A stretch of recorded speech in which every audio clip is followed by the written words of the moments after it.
nagbibiro ng ganyan, Sofia. Hindi ako nagbibiro. Dave, anak mo si Michelle. Ano nangyari yun? Dahil may nangyari sa atin. At sigurado ako hindi mo makakalimutan yun. It was the week I got engaged 3 years ago. Ang galing mo talaga, Sofia. Sino ba nang mag-aakalang after all this time, makukuha na gusto mo? Alam mo, Shirley, kasing brilliant ko ang brillianting ito. So, kailan naman ang kasal mo? Matagal pa. We have to wait for 3 more years para ma-legalize.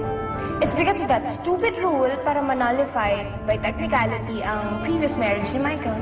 Well, girl, papers lang naman yun eh. Ang importante, magkasama na kayo ni Michael. At di ba, mami pa nga tawag sa'yo ng baby niya? But still, you know, I feel that it's the right time na magkaroon na kami ng sarili naming anak.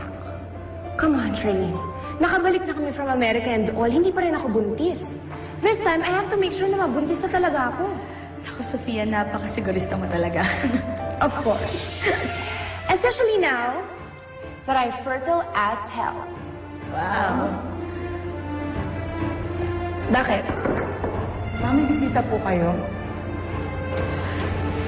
Thank you. Exit muna ako, girl, ah. Mukhang marami pa yung pag-uusapan ng stock. Bye. Hi, Sofia. Anong ginagawa mo dito? Nabalitaan ko kasing nagbalik ka na. Narinig ko rin yung news na kakasal ka na. Dave, what do you really want? Sofia, hindi ako pumunta dito para manggulo. I just want to congratulate you. Tara, let's have a few drinks. I'm buying. Ganun po ba talaga ako kagusto, Dave? Alam ko pagtalo na ako, Sofia. And I don't want to be a sore loser. Kaya tara, let's celebrate your brilliance. Just one drink. One drink.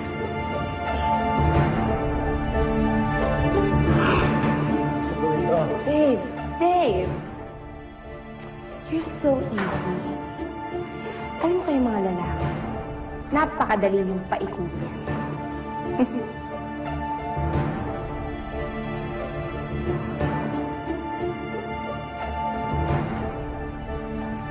Ito bang gusto mo?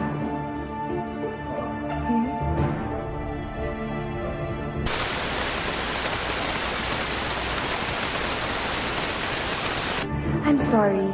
You're not gonna get it. Kasi bobo ka't tanga. Sofia naman. Please. Pero dahil nagmamakaawa ka, and tequila makes you want to play, I'd rather play with you. Oh, huwag kang gagalaw. I'm in control here.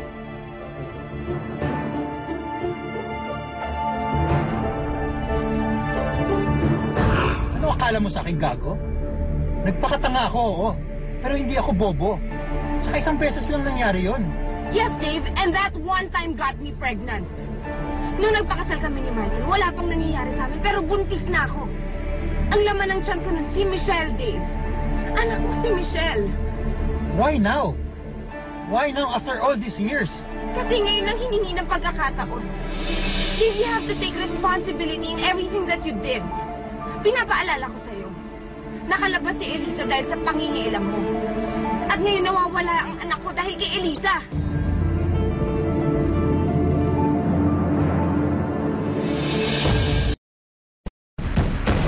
Ever. Bakit ba hindi ka na kinakaba? Ako'y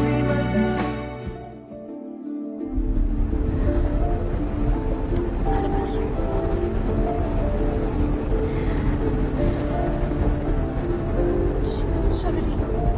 Hindi ko gusto madami kayo.